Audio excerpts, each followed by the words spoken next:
Good evening. Tonight, this is the Portage City Planning Commission meeting on December 1st, 2025. If you can all join me in the stand for the Pledge of Allegiance.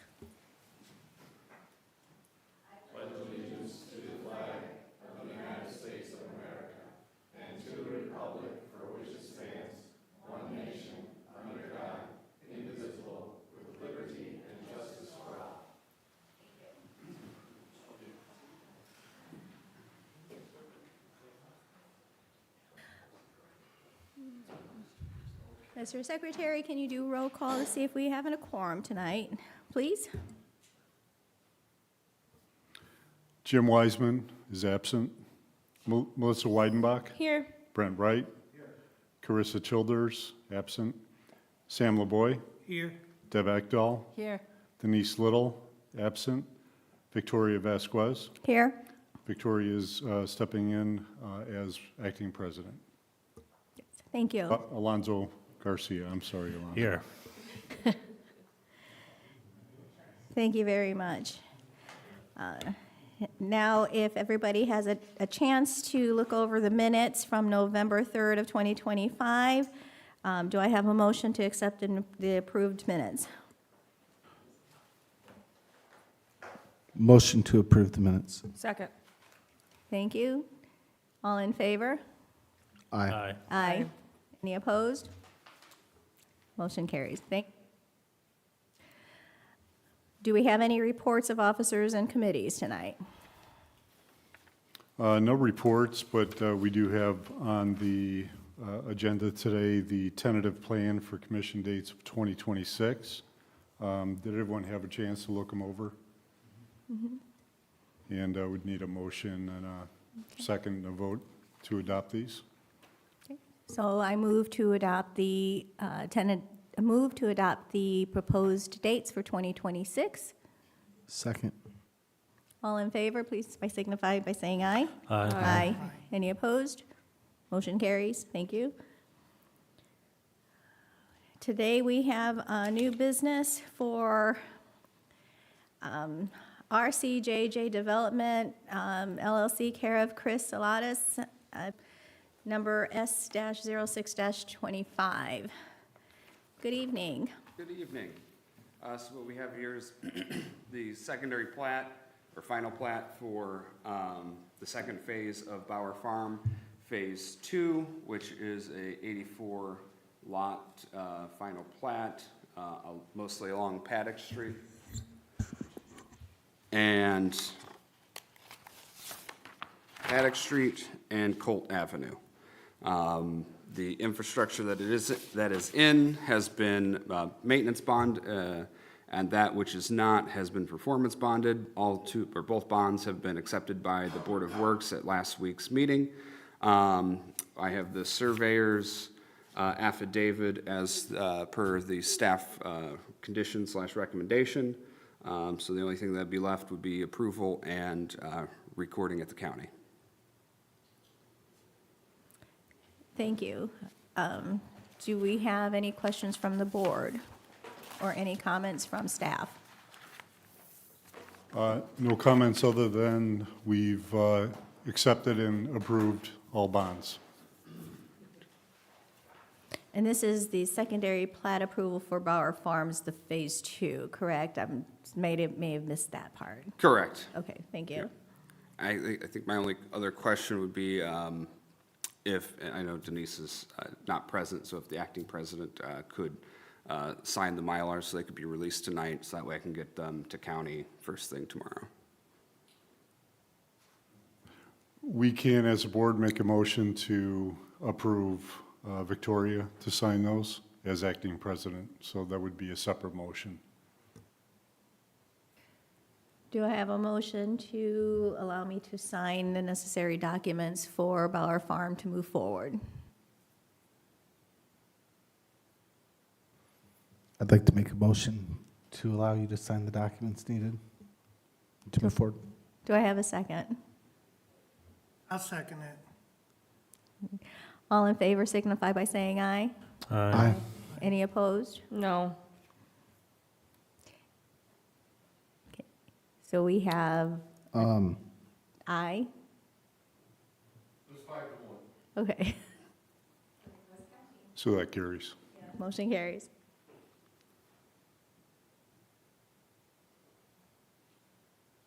And now a separate motion for the actual petition. Question. On the staff recommendations with the approval, there's 3 items. He said that bondings were all complete, right? That is correct. And the letter for the surveyor? I think that's what he said. We have the letter from the surveyor. The only thing left on the contingencies is the secondary plat with the county. That'll happen. So we need to make a motion with the contingents of the 3rd item on the list. Which is what he's going to do, and that's why we motioned for Victoria to sign that, to record it. But I see Sam's point that he wants the motion to have the contingency on there that it's done, because if in the event he fails to do it, then he would Sure, yep, default on that. That's fine, yep. Yep. So I'll go ahead and make a motion to approve with the one stipulation or one item that we have, and that is a petitioner to file secondary plat with the county in compliance with the City of Portage Municipal Code. Do we have a second? Second. All in favor signify by saying aye. Aye. Aye. Any opposed? No. Motion carries. Thank you. Much. Next on the agenda is Joseph Kirk, care of Christy Carson, Rotor of Region Contractors, under SP-10-25, seeking site plan approval to construct a 4,320 square foot warehouse addition onto an existing legal non-conforming structure at 1900 Douglas Drive. Good evening. Good evening. I can verbally present, or I can put some drawings up on the screen. What's your preference? I'd like to see the drawings. Okay, that's fine. So my laptop fires up here.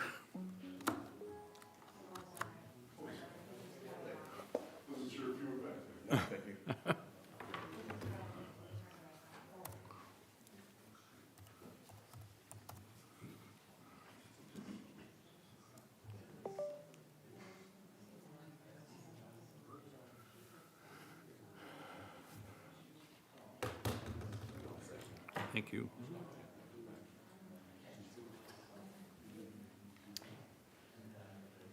Thank you so much. So whenever you're ready for your presentation, feel free to begin. Thank you. I'm Nick Georgiou with Region Contractors. We're the design build contractor that's been retained by Professional Graphic Solutions, PGS, and the owner, Joseph Kirk. We've presented this project, did our DRC in early November. We were actually at BZA last Monday, and I'll talk about what transpired then, where we did request some variances. They were approved. I think for reference, I have up on the screen the overview of the site. We are the trapezoidal site that's on the very top of this. We're at the end of Douglas Drive, which is not improved, no stormwater, no sewer, or water service. So the current site has well and septic. The site is comprised of 2 parcels that comprise about 2.12 acres. I could blow it up, but it's in the aqua colored is the trapezoidal. The red is actually the half of the right-of-way that we proposed to dedicate and was requested by Portage to dedicate it to complete the right-of-way going north on Douglas Drive. The east half's already public right-of-way, but the west half was never dedicated. And the Kirks own that, and they will be dedicating that to the city of Portage as part of the project. Right now, the street dead ends just in front of it. The 2 pictures on the lower level is literally how Douglas Drive ends into what's a gate and a treat area, which is in the right-of-way, actually. And then it's not a glamorous building. The existing building is a metal-sided post-frame building that sits on the site. It's approximately 2,300 square feet. I'm going to pull up a site plan. The project's actually proposing to add 4,320 square feet to the existing building. I'll pull up a site plan.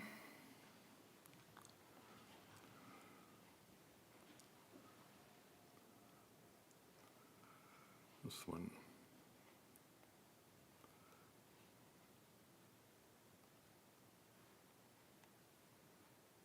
It's being finicky on me. This is the civil site plan. Actually, yes, I wanted the one with that one with detention. So we're basically improving the driveway in the Douglas Drive right-of-way. Right now, it's just an asphalt driveway, but it'll be redone as shown in the plan. It extends into the property. There's actually an existing drive that goes into the existing building.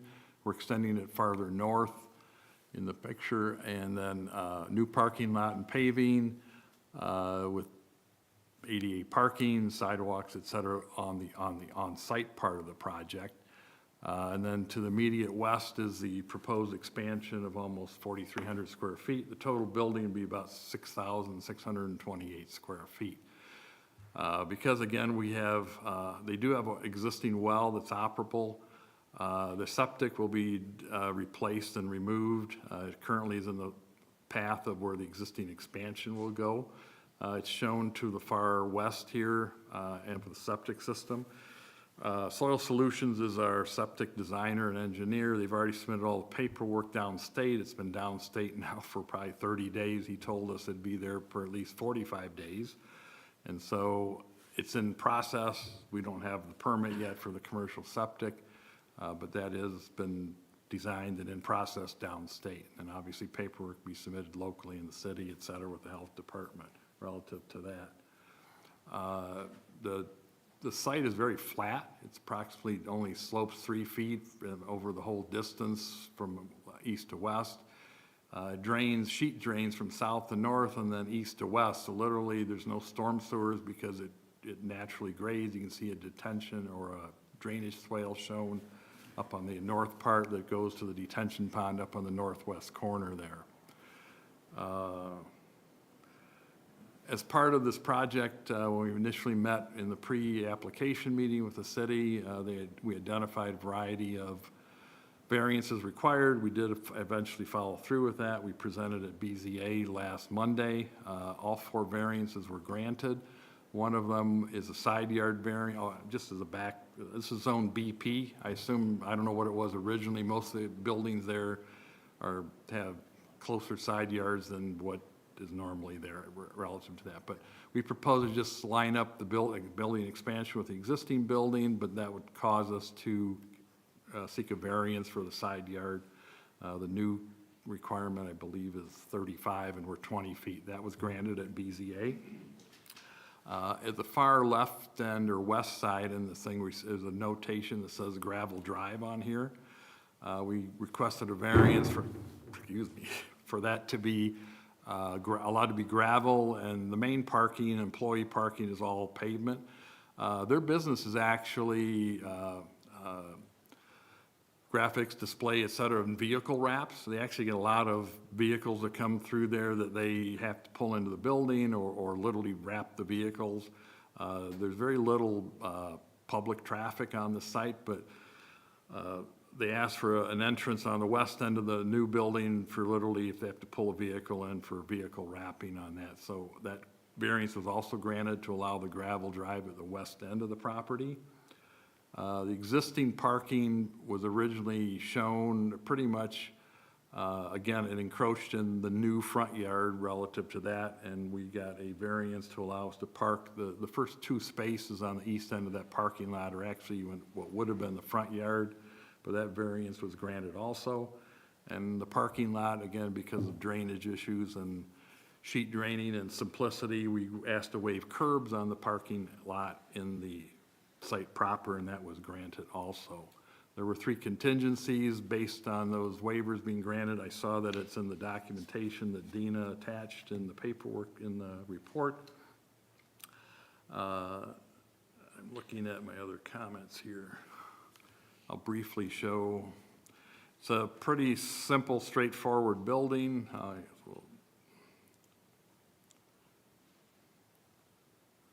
This is the architectural site plan. I'll pull this up a little. It just reflects where the existing gravel was, where the new asphalt will be, how it'll be regraded.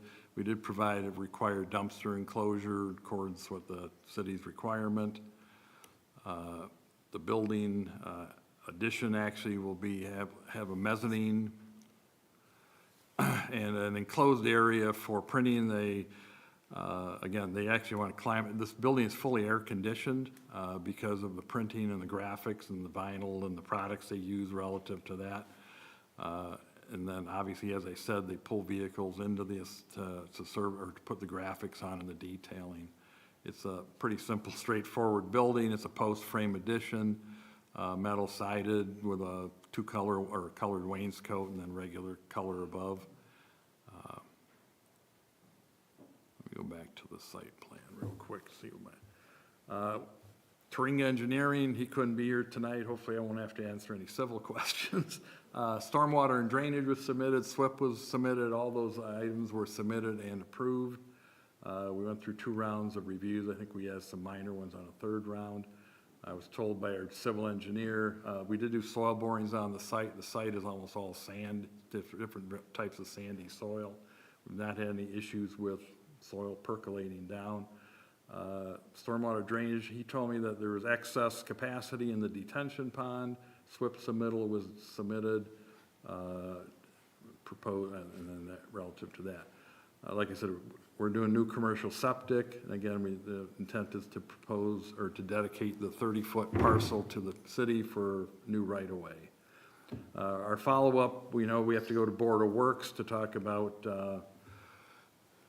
Right now, there's a fence literally down what would be the center line of Douglas Drive, and there was a discussion about removing the fence. There actually are full-grown mature trees on the east half of the Douglas Drive right-of-way, but we would be cleaning up the entrance and the fence, and there was a discussion about removing the fence in the right-of-way, which we'd take up with Board of Works, and also talk about waiver of curbs and sidewalks with them.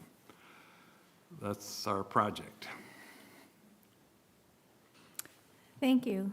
Are there any questions from the board?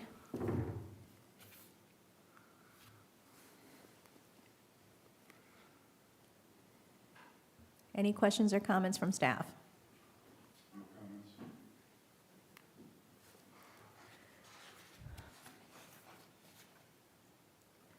So they are seeking site plan approval, so do we have a motion from the board?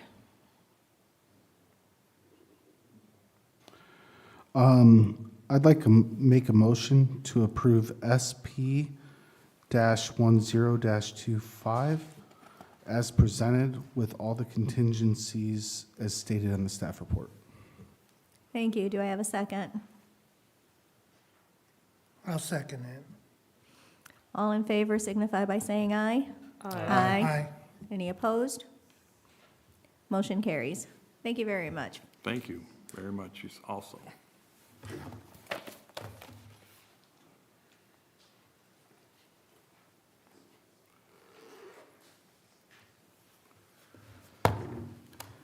Thank you.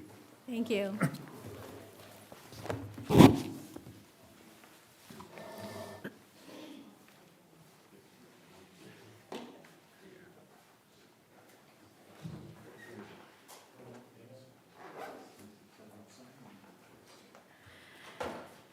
Next on the agenda, we have new business of a public hearing for topic M-11-25, Simon CRE Skyline, the second LLC, care of Eric Hurley of Simon CRE Skyline, the second LLC, of seeking an amendment to Airport Crossing Final Plan Development Plan located at the southwest corner of Airport Road and US Highway 6.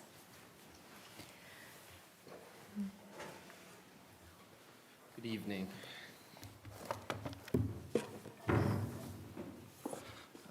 I also have a presentation that I'll be sharing. There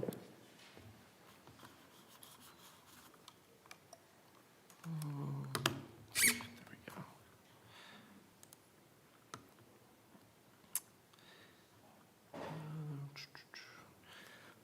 All right. Good evening, everyone. My name is Josh Williams. I'm a civil engineer with Kimley Horn. I'm here on behalf of Simon for the proposed amendment for the airport crossing planned unit development. A little bit about Simon. They are a private developer. They work nationwide for commercial developments across the nation. They're located in Scottsdale, Arizona, but work across the country. Here are a few states they work in. They kind of have their hands in every couple states across the nation. They primarily work with private national clients. Here are a few of their major retailers that they typically tend to work with on their projects. This plan unit development is located along Highway 6. This aerial you can kind of see the site highlighted in red, and it kind of outlines some of the neighboring companies and commercial developments around there. Taking a quicker look into the actual southwest corner of Airport Road and Highway 6.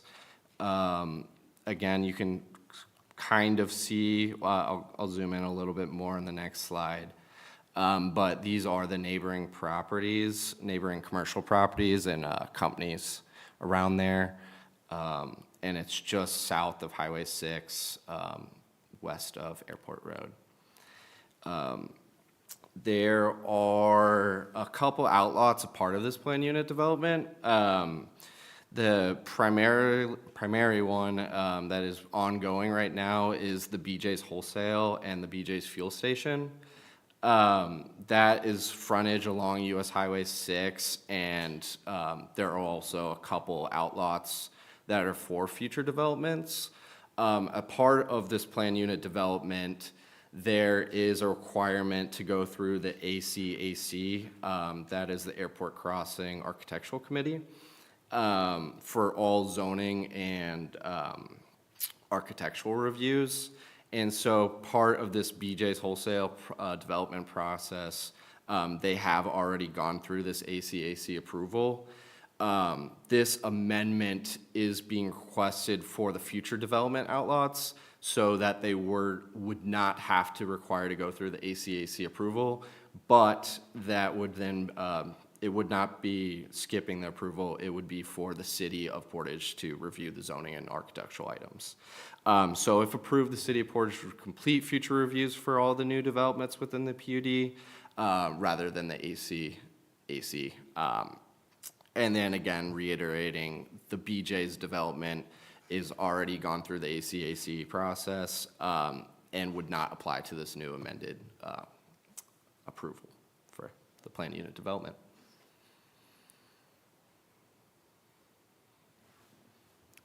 Thank you. Do we have any questions from the board? I have a question. Oh, I'm sorry. We have to do the public hearing first. Oh, sorry. So at this time, I'm going to open up the public hearing. The public hearing is now open. Is there anybody here to speak for or against the amendment as presented? Is there anybody here to speak for or against the amendment as presented? Is there anybody here to speak for or against the amendment as presented? Hearing none, I'll close the public hearing. Hearing is now closed. Are there any comments or questions from the board? Question.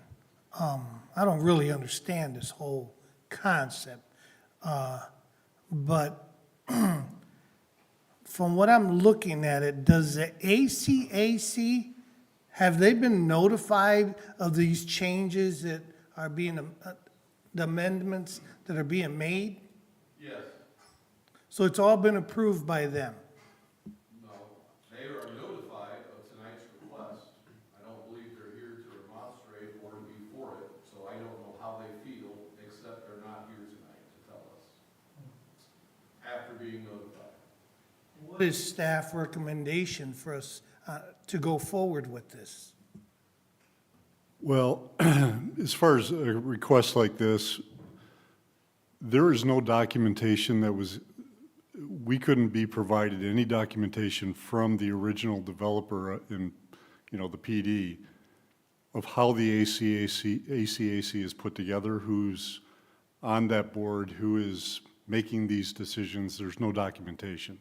None in the PD from back in '07, I believe.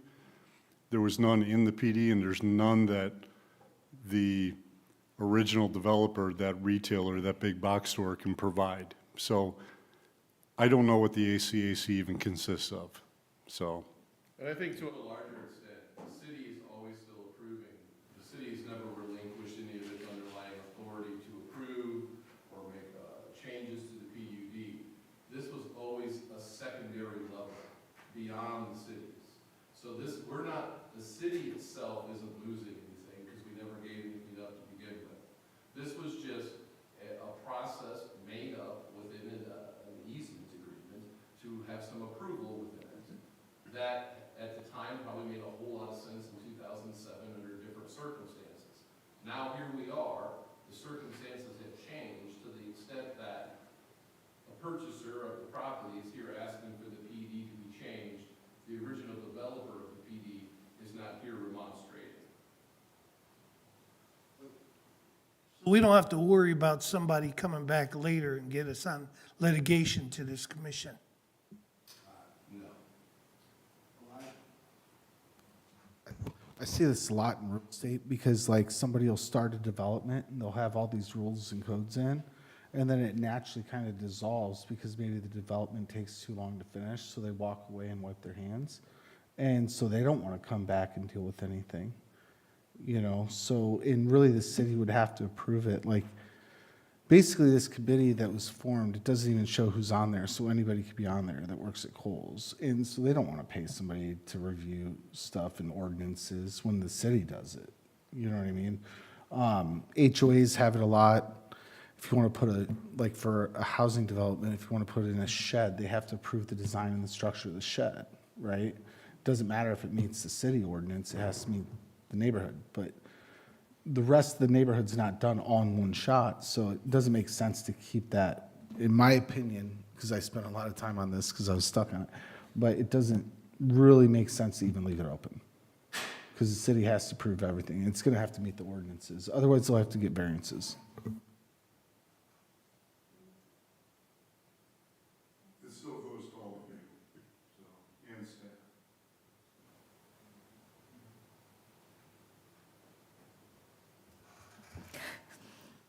Do we have nothing to establish what the ACAC is? Or, I mean, is there, it's a fictitious, No, it exists. The problem that, see, it's out of context. That's why no one's making it make sense. So back in '07, if you're the original developer and you've got this thing PD'd into different sections, you have a vested interest to be controlling some of this internal. Ingress, egress, where utilities are going, where stormwater may go. It's all part of your negotiation as you sell this out, as part of that. Well, when it doesn't all come together at once, like this circumstance, so in '07 it starts, well, here we are in 2025.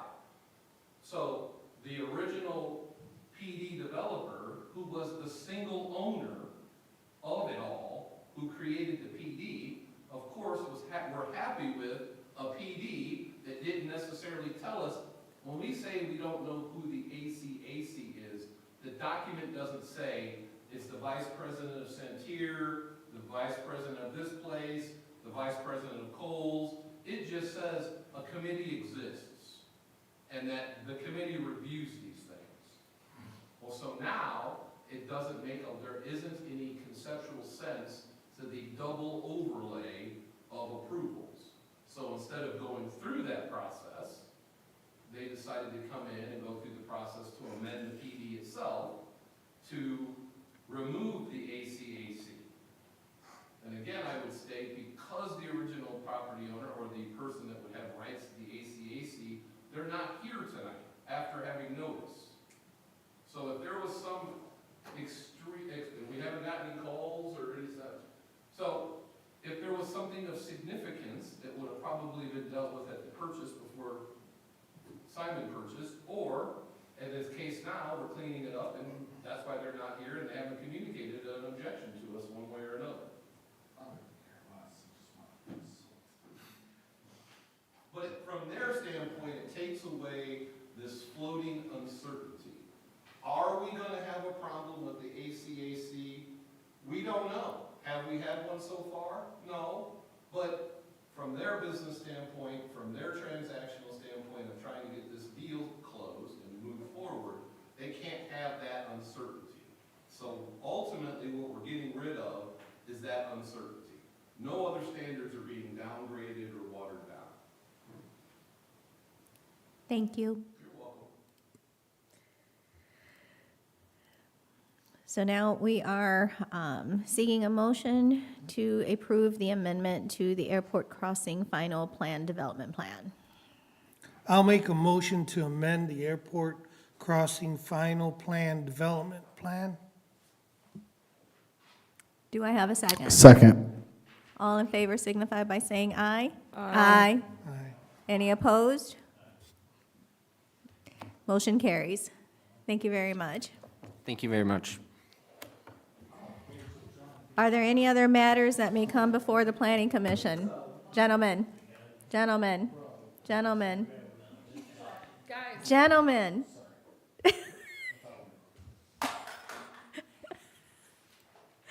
Are there any other matters that may come before the Plan Commission? Hearing none, do I have a motion to adjourn? Motion to adjourn. Is there a second? I'll second. All in favor, say aye. Aye. Aye. Motion